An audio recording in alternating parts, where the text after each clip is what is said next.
అడుగుతారండి? ఏమడుగుతారండి మరి? స్కిల్స్ అంటే ఏ స్కిల్స్?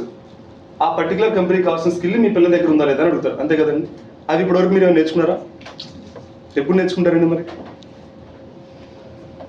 ఎప్పుడు నేర్చుకుంటారు? Next 4 years నేర్చుకుంటారండి. అందుకే మనం దీన్ని ఏమంటామంటే గోల్డెన్ ఫేస్ అంటామండి. సో ఈ నెక్స్ట్ 4 years మీ పిల్లలు ఏదైతే కష్టపడతారో, మీరైతే కాలేజ్ జాయిన్ చేపిస్తారో దాన్ని బట్టి మీ పిల్లల ఫ్యూచర్ డిసైడ్ అవుతుంది. 25,000 జాబ్ వస్తుందా, 30,000 జాబ్ వస్తుందా? 30 లక్షలు 40 లక్షలు ఖర్చు పెట్టుకుని మళ్ళీ ఎంఎస్ వేరే దేశాలకు వెళ్ళిపోతారంటారా? ఏ జాబ్ లేకుండా మిగిలిపోతారా?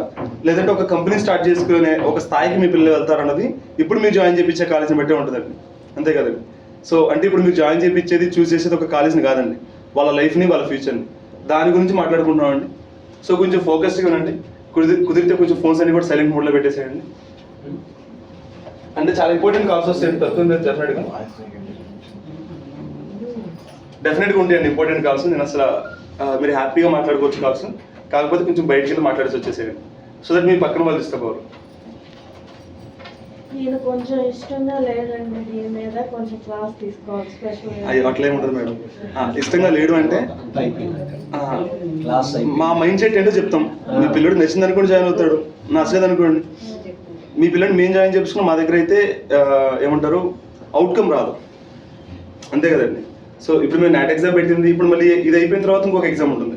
మీ పిల్లడికి ఇంట్రెస్ట్ ఉందనుకోండి, నేను చెప్పినంత వింటాడు, లేదనుకోండి వినడు. వినలేదనుకోండి పెట్టి ఎగ్జామ్ రాయలేదనుకోండి మళ్ళీ ఇంకోసారి ట్రై చేస్తాం, అవ్వదనుకోండి మేము కూడా పంపించేస్తాం, ఏం చేయలేము. సో రైట్, సో కొంచెం క్లియర్గా మాట్లాడుకుందాం అండి. ఏమైనా ఫోకస్డ్గా రండి, డౌట్స్ ఉంటే హ్యాపీగా అడగొచ్చండి. సో మనం ఇంపార్టెంట్ ఫేజ్ గురించి మాట్లాడుకుంటున్నాం కదండి, ఇంత ఇంపార్టెంట్ ఫేజ్ గురించి మాట్లాడుకుంటున్నాం. ఈ ఇంపార్టెంట్ ఫేజ్లో మీ పిల్లలకి బెస్ట్ ఇంజనీరింగ్ కాలేజ్ అంటే ఏమంటారు? అంటే ఇండియాలో ఇంజనీరింగ్కి బెస్ట్ కాలేజ్ అంటే ఏమంటాం? ఐఐటీస్ అంటాం. ఎందుకు ఐఐటీస్ అయినా బెస్ట్ కాలేజ్ అంటారండి? Why IITs are best for engineering program? Job guarantee అంటే అక్కడ చదువుకున్నాడు కష్టపడ్డాడంటే ఇంకా 100% జాబ్ వచ్చేస్తుంది, రైట్? అంతే కదండి.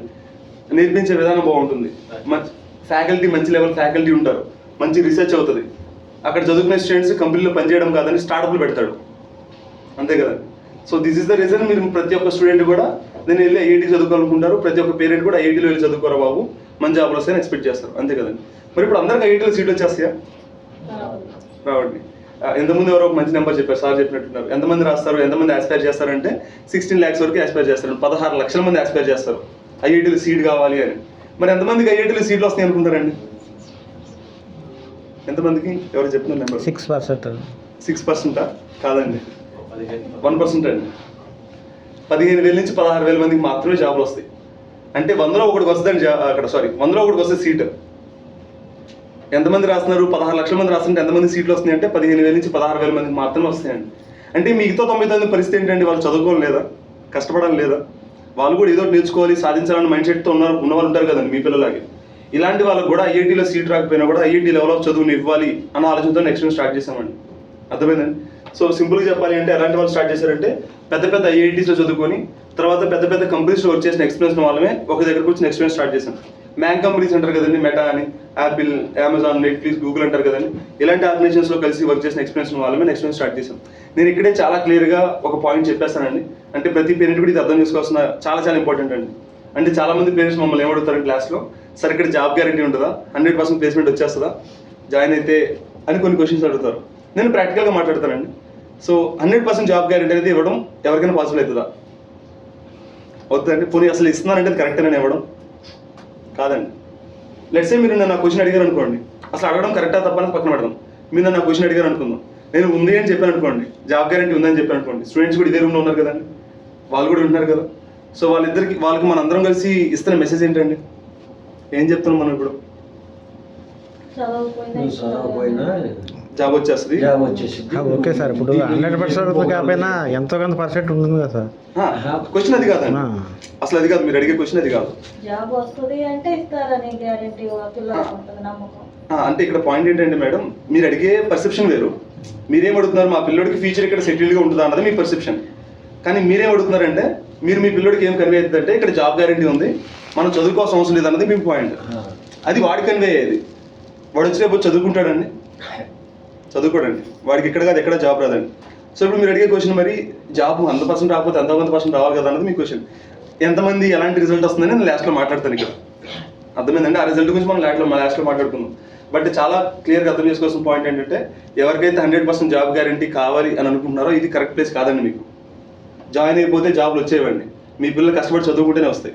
ఎవరైతే కష్టపడి చదువుకోవడానికి రెడీగా ఉన్నారో అలాంటి వాళ్ళ కోసమే మేము స్టార్ట్ చేసాం. ఎవరు స్టార్ట్ చేశారంటే ఐఐటీస్లో చదువుకున్న వాళ్ళమే స్టార్ట్ చేసామండి. ఇతను వచ్చేసి రాహుల్ గారు అండి, ట్రిపుల్ హైదరాబాద్లో చదువుకున్నారు అండ్ అమెజాన్లో వర్క్ చేసిన ఎక్స్పీరియన్స్ ఉంది. సైబర్ సెక్యూరిటీ గురించి మీరు అందరూ వింటారు కదా నా పదం. మన ఇండియన్ ఆర్మీ, ఇస్రో, డిఆర్డిఓ ఇలాంటి ఆర్గనైజేషన్స్ సైబర్ సెక్యూరిటీ కోసం సైబర్ అని చెప్పి ఒక ఆర్గనైజేషన్ వాడతాయండి. దీనికి చీఫ్ టెక్నాలజీ ఆఫీసర్గా వర్క్ చేసిన ఎక్స్పీరియన్స్ కూడా ఉంది.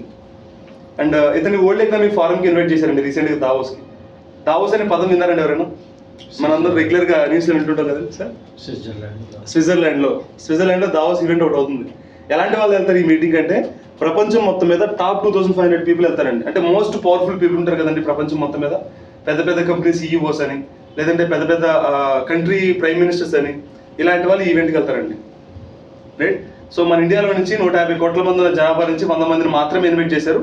సో ఈ 100 మంది కూడా ఎలాంటి వాళ్ళు ఉంటారంటే, ఇప్పుడు నార్మల్గా మన ఇండియాలో మోస్ట్ ఇంపార్టెంట్ పర్సన్ ఎవరంటామండి? Most powerful person PM Narendra Modi గారు. మోస్ట్ ఎక్స్పీరియన్స్డ్ చీఫ్ మినిస్టర్ అంటే ఏమంటాం? సిబిఎన్ మన చంద్రబాబు నాయుడు గారు. ఇది ఈజీ ఆన్సర్ కొంచెం. ఇండియాలో అతిపెద్ద ఇన్వెస్టర్ అంటే ఎవరన్నా అంటామండి మనం? పెద్ద ఇండస్ట్రియలిస్ట్ ముఖేష్ అంబానీ గారు. ఇలాంటి వాళ్ళు పిలుస్తారండి. మన తెలుగు స్టేట్స్ నుంచి ఓన్లీ ముగ్గురిని పిలిచారండి. చంద్రబాబు నాయుడు గారు, రేవంత్ రెడ్డి గారు అండ్ థర్డ్ పర్సన్ వచ్చేసి నెక్స్ట్ ఇయర్ సీఈఓ రాహుల్ గారు. మరి మనల్ని ఎందుకు పిలిచారు, మనం అంత అడ్వాన్స్మెంట్స్ ఏం చేసాం అన్నది మీకు ఈ సెషన్ గోయింగ్ ఫార్వర్డ్ అర్థమవుతుందండి. అండ్ ఇవన్నీ కూడా జనవరిలో తీసుకున్న మీటింగ్లో ఫోటోసే. అంటే మన దావోస్ అయిందండి జనవరిలో. ఇతను మీకు ఐడియా ఉండాలి. ఎవరండి ఇతను? చంద్రబాబు నాయుడు గారు. అండ్ అస్సాంకి చీఫ్ మినిస్టర్ అండి, మహారాష్ట్ర చీఫ్ మినిస్టర్, అండ్ ఇతను వచ్చేసి కర్ణాటకకి డిప్యూటీ చీఫ్ మినిస్టర్. అండ్ ఇతను కూడా మీకు ఐడియా ఉండాలి.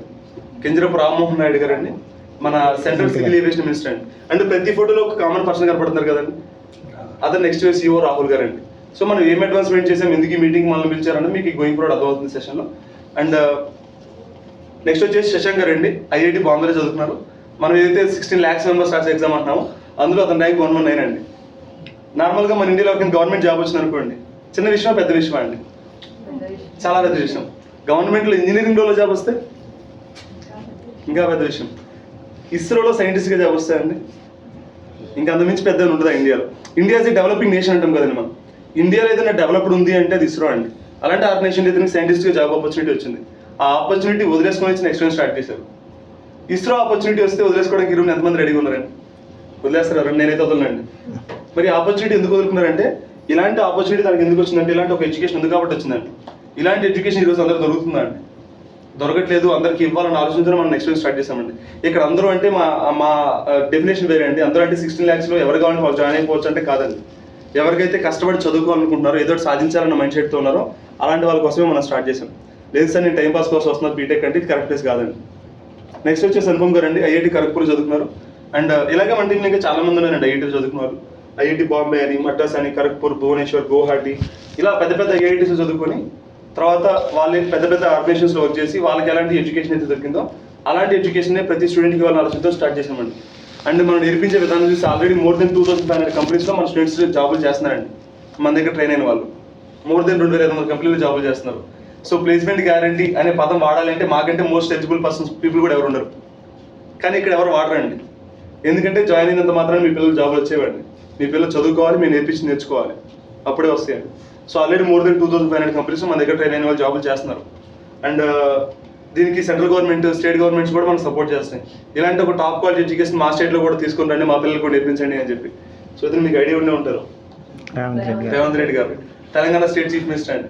ఇక్కడ నుంచి వచ్చేసి నెక్స్ట్ సీఈఓ అండి రాహుల్ గారు. అండ్ ఇక్కడ వచ్చేసి